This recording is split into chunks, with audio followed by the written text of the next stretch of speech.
Sokoto tushar Usmaniya, ƙasar shehu masu gaba gaban gaskiya.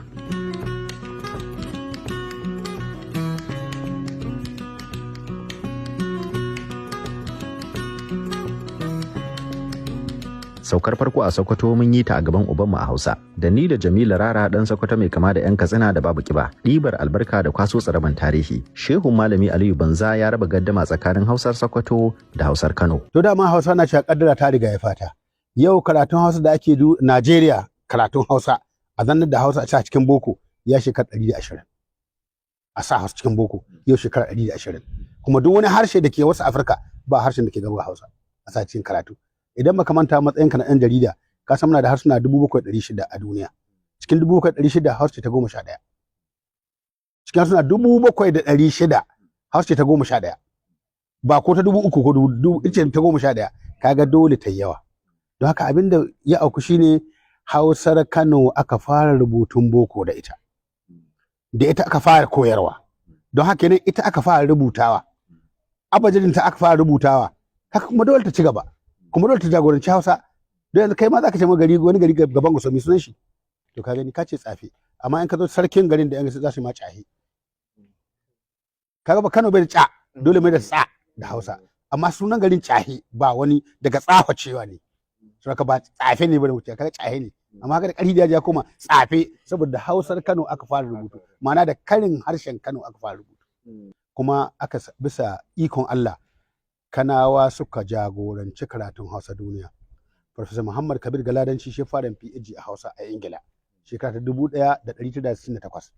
Ka kenan an abin nan amma dai wanda ya gabace shi shine Professor Hambal Junju wanda ta shekara 1967. Shi kuma Hambal Junju mutumin Niger ne. Kuma mutumin Niger kusan gaba ɗaya Hausarsa Katsinanci ce Sakwatanci. Farfesa ya ce ku ci gaba da alfahari da yaren Hausa. Da na tambaye shi dalilin da yasa ɗalibai ba sa ma ƙaunan karatun Hausa sai farfesa ya ce. To abin da yasa wannan shi kuma gaskiya shine saboda rashin sani yasa karen gauro ya kori bazaura. Inda ta sani ba ta gudu. Yaro ma'ana harshen da aka koya masa shi bai iya turancin ba, malaminsa bai iya ba. Littafin da an karanta turancin ba iya shi ba. Kuma ya manta da tarihin tahowan turanci. A duk wanda ya zo ma karema ya yanka shi masa yankan rago, ya karɓi dukiyarsa, ya tafi abinsa, bai kamata da masoyinka ba.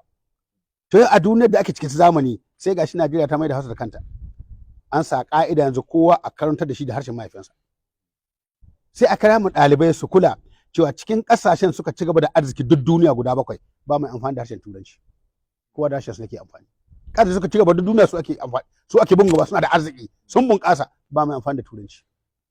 Sannan kuma sai a gaya ma ɗalibai su fahimta duk wani ci gaban da aka samu na keke ne, na mota ne, na injimi ne, na kwamfuta ne, na wani na'ura ce ba wanda bature ya kago wani a daga Ingila daga Jamus ne ko ina duk a tarihi sai ba a samu da wata dabiton dan Ingila na asali babu shi kenan ba can da ilimi yake ba ilimi na kwakwale mutane da tunanin su harsunan su kenan yaro dan ya ce yana gudu ya karanta saboda sun miye Hausa ba a iya zama da ƙyar zai fita inda za a koyar da shi ne kwarai da ƙyar zai kare da ƙyar samu abin da ya ci amma idan muka samu suka zo suka koyar to akwai abubuwan za mu ci gaba da yawa kaga zuwa ga muna fatar kamin shekaru 5 a maida lissafi masu cikin Hausa. Physics, chemistry, biology kuma cikin Hausa. To da an yi haka to an ci uban boko. Don kana doron karatun turanci yaro na ya komi da Hausa kuma ya jarabawa ya ci kuma shi aiki a fahimce shi.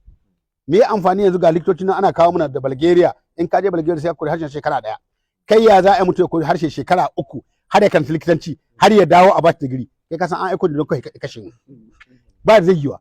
Harshen da ba na gadon ka ba ka karance shi ka koyi shi shekara 3 ka karanci kimiyya a baka certificate ƙarya ce ake labari ne ake an dai baka lasin ka zo ka tayanka uwanka suna mutuwa.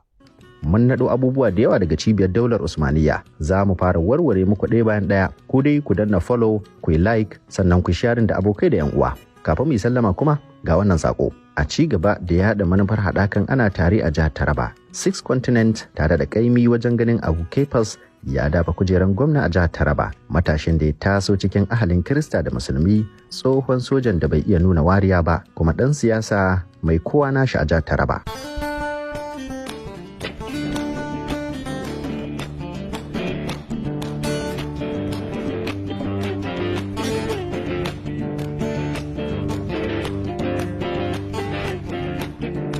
Gwamnan gobe a jam'iyyar PDP na Taraba ya zo da ƙudurori 6 matasan maza da mata. tsaro da kariyar jini da dukiyoyin manoma da makiyayan Taraba, ilimi ga kowa don haɓaka kwakwalwan yara da manya, ga kuma ƙudurorin kiwon lafiya don samun jiki don hankalin yau da kullum. A jihar Taraba kam sa'a ce ta zo a lokacin nema, gashi matashi, gashi masoyi, gashi na kowa, kuma Kefas ɗa ne da baya wariyan addini ko na yare.